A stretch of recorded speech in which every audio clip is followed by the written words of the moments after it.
আজকে ছিল 31 অক্টোবর, বৃহস্পতিবার। এখন সন্ধে প্রায় ওই 4:30 মতন বাজছে।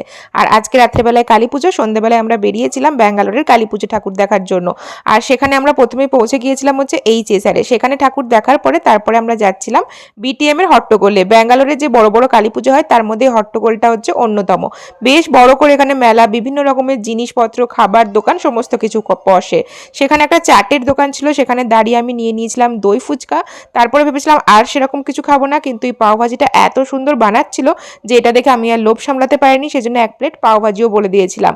আর তারপরেই দেখো কাদের সাথে দেখা হয়ে গেল। এখানে দুর্গাপুজোর সময়তেও দেখা হয়েছিল সেন্সেশন ফ্যামিলির সাথে, সেখানে শুধু পম্পিতির সাথে দেখা হয়েছিল, তবে কালী পুজোয় গোটা ফ্যামিলি সবার সাথে দেখা হলো।